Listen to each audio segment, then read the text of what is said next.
আসসালামু আলাইকুম। আজকে তোমাদের সঙ্গে শেয়ার করব কেন আমাকে একদিনেই দমকল থেকে কলকাতা হসপিটালে ছুটতে হলো। দিন দিন পরিস্থিতি এত খারাপ হচ্ছে, কি আর বলবো।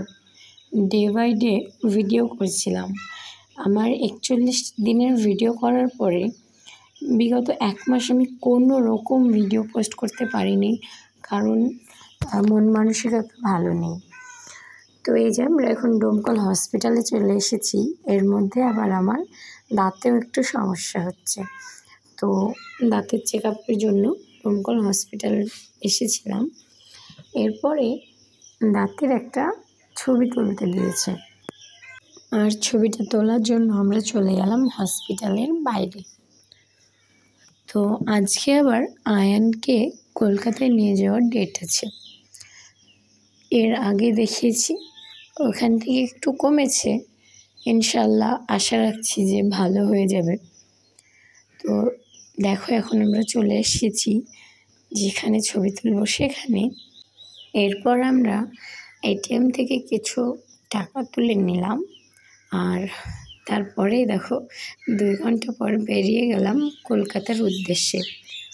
আজকে যাচ্ছি আমি, আয়ানের আব্বু, আয়ান আর আমার ননদ, মানে আয়ানের আন্টি।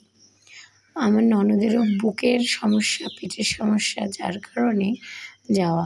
সত্যি প্রতিটা মানুষের জীবনেই আলাদা আলাদাভাবে কষ্ট আছে, কারো শারীরিক, কারো মানসিক, অনেক ধরনের।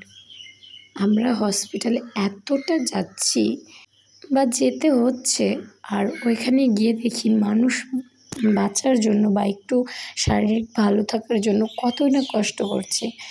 আর অপরদিকে দেখি মানুষ নিজের জীবনটাকে অবহেলায় কাটাচ্ছে এবং সুইসাইডও করছে। ইতিমধ্যেই আমরা বহরমপুর স্টেশনে দাঁড়িয়ে আছি। 7:30টায় একটা ট্রেন ছিল, সেটা অনেক ভিড় হয়। আর 8:30-এ বা 8:40-এ একটা ট্রেন আসে, ওইটা অনেকটা ফাঁকা থাকে, সেই জন্য ওটাতে উঠেছি। আর এখন এটা আমাদের রানাঘাটের ভিডিও। ছেলে তো ঘুমাবেই না, অনেক জ্বালাতন করার পর এখন ওর আব্বুর কোলে। এখানে মানে তোমার আম্মুটা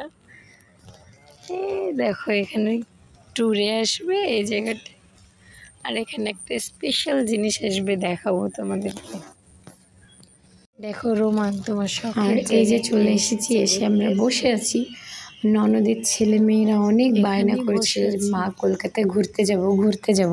তো ওদের জন্য স্পেশালি আমি ভিডিও করে দেখাচ্ছিলাম যে দেখো কোথায় আছি আমরা। এদিকে যে আরো কত আছে তার নাই ঠিক, আসুক দেখাবো আবার।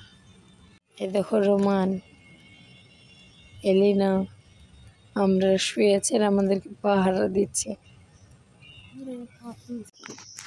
আজকের ভিডিওটা এখানেই শেষ করলাম। আর হ্যাঁ, আমার ছেলের স্কিনের প্রবলেম। ভিডিওটা যদি ভালো লাগে তাহলে অবশ্যই একটা লাইক, কমেন্ট, শেয়ার করে দেবেন। আর ছেলের জন্য একটু দোয়া করবেন যাতে আমার ছেলেটা খুব তাড়াতাড়ি সুস্থ হয়ে যায়। আল্লাহ হাফেজ।